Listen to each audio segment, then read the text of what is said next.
Hello student, कैसे हैं? अच्छे हैं। तो आज हम लोग देखेंगे यह 13.1 का क्वेश्चन नंबर 6 है। इसमें दिया है कि एक शंकु है जिसके आधार पर जो है एक बेलन रखा गया है। एक शंकु है और जिसके आधार पर एक बेलन जो है रखा गया है, और जितना ऊंचाई इस शंकु की है, जितनी ऊंचाई इस शंकु की है उतनी ऊंचाई इस बेलन की भी है।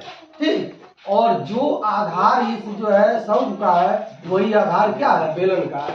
अर्थात बेलन की त्रिज्या और शंकु की त्रिज्या सेम है, और बेलन की ऊंचाई और शंकु की ऊंचाई जो है सेम है।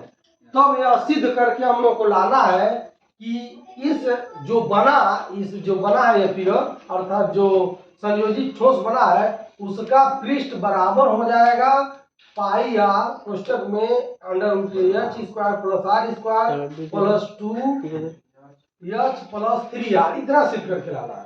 तो सबसे पहले हम लोग क्या करते हैं, इसका जो है तिर्यक ऊंचाई हम लोग निकाल लेते हैं। तो यह ऊंचाई h है और r है, तो तिर्यक ऊंचाई निकालेंगे तो ये हो जाएगा पाइथागोरस प्रमेय से l² बराबर h² + r²।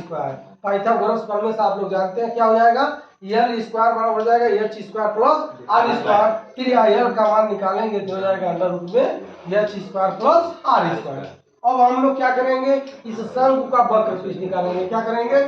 शंकु का वक्र पृष्ठ। शंकु का वक्र पृष्ठ बराबर होता है पाई आर l।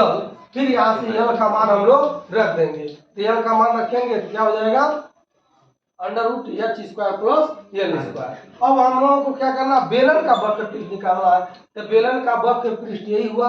तो बेलन का वक्र पृष्ठ होता है सूत्र 2πr(h), यही रख देंगे। अब उसके बाद संयोजित ठोस का क्षेत्रफल निकालेंगे तो ये हो जाएगा शंकु का वक्र पृष्ठ प्लस बेलन का वक्र पृष्ठ, और एक सिरे का क्षेत्रफल ये हो जाएगा, और इसमें जो एक सिरे का क्षेत्रफल यह है और एक सिरे का क्षेत्रफल यह है। अर्थात यहाँ पर दो क्षेत्रफल हुआ, एक πr² यहाँ हुआ और एक πr² यहाँ हुआ और एक πr² यहाँ हो गया। अर्थात इसमें जो है यह एक सिरे का न करके क्या कर दिया जाए, तीनों सिरे का क्षेत्रफल कर दिया जाए।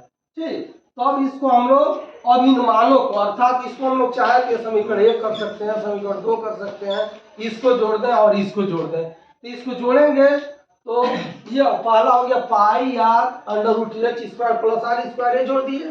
फिर दूसरे को इसको जोड़ दे रहे हैं 2πr(h) हम लोग जोड़ दिए। और उसके बाद ये तो इसका πr² जोड़ते हैं, एक इसका πr² जोड़ते हैं, एक और इसका। अर्थात इस तीनों को जोड़ेंगे तो यहाँ पर हो जाएगा 3πr², और इसमें से जब पाई आर कॉमन कर लेंगे तो क्या हो जाएगा 3r हो जाएगा। अर्थात ये हो गया इस संयोजित ठोस का जो संपूर्ण पृष्ठ हो गया पाई are √h² + r² + 2h + 3r। Hence prove, यही सिद्ध करना था। हेंस इति सिद्ध।